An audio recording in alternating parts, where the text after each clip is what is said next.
Welcome back, everyone. Today, we're diving into a topic that's not just hot off the press, but also incredibly polarizing Donald Trump's ambitious agenda for his potential first day back in the White House. I mean, can you imagine? It's like opening a box of fireworks, right? You never know what's going to explode first. So let's break this down. Trump has laid out plans that include mass deportations of migrants, reversing educational policies from the Biden administration, and even eliminating thousands of federal employees he sees as adversaries. It's like he's playing a game of chess, but with real people's lives at stake. And then there's the whole thing about pardoning those involved in the January 6th Capitol riot. It's a bold move, calling them incredible patriots. I mean, wow, right? It's like he's trying to rewrite the narrative of that day. What do you think about that?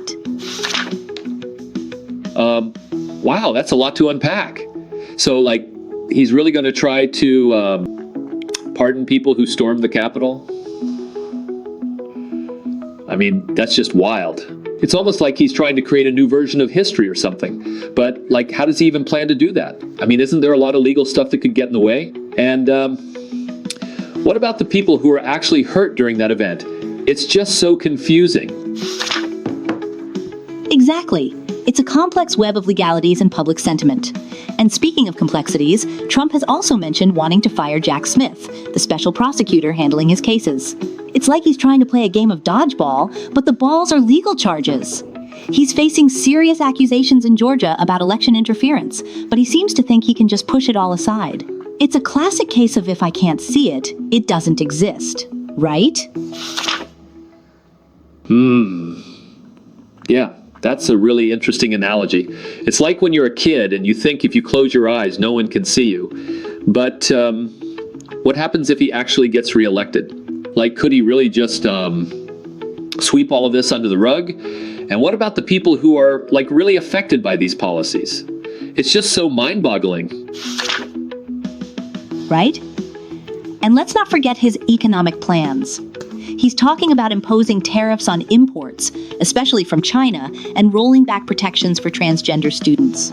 It's like he's trying to turn back the clock on social progress. Imagine if we treated our economy like a game of Monopoly, just flipping the board when things don't go your way. But the real question is, how would that impact everyday Americans? Wow, that's a great point. It's like if he imposes those tariffs, wouldn't that just make everything more expensive? I mean, I remember when I was a kid, my parents would always say, you get what you pay for, but if prices go up, it's like, what are we really getting? And how does that affect the average person trying to make ends meet? It's just so complicated. Absolutely. And then there's his claim that he could resolve the Russia-Ukraine war in a day.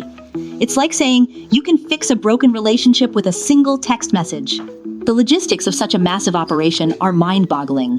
It's not just about waving a magic wand, it's about understanding the deep-rooted issues at play. What do you think he's missing in that equation? Yeah, it's like he's underestimating the complexity of international relations. I mean, it's not like you can just call up Putin and say, hey, let's be friends, and expect everything to be fine. It's like trying to fix a leaky faucet with duct tape. Sure, it might hold for a bit, but eventually it's going to burst. So, what do you think the real implications of all this could be if he actually follows through? Great analogy. The implications could be far-reaching, affecting everything from international relations to domestic policies. And while he's talking about invoking the Foreign Enemies Act to deport non-citizens from countries in conflict with the U.S., the legal and logistical challenges are enormous. It's like trying to organize a massive concert with no venue and no tickets. So what do you think the public reaction would be if he actually tried to implement these plans? I can only imagine. It's like people would either be super excited or totally outraged. I mean, it's like when a new superhero movie comes out, some people can't wait to see it, while others are like, ugh, not another one. It's just so fascinating how divided opinions can be. But do you think he really understands the consequences of his actions? That's the million-dollar question, isn't it? It's a wild ride we're on, and it's only just beginning. Thanks for joining us today, everyone. Stay tuned for more insights and discussions on this ever-evolving landscape. Laughs. I can't wait to see where this goes next. It's like a roller coaster, and I'm here for the ride.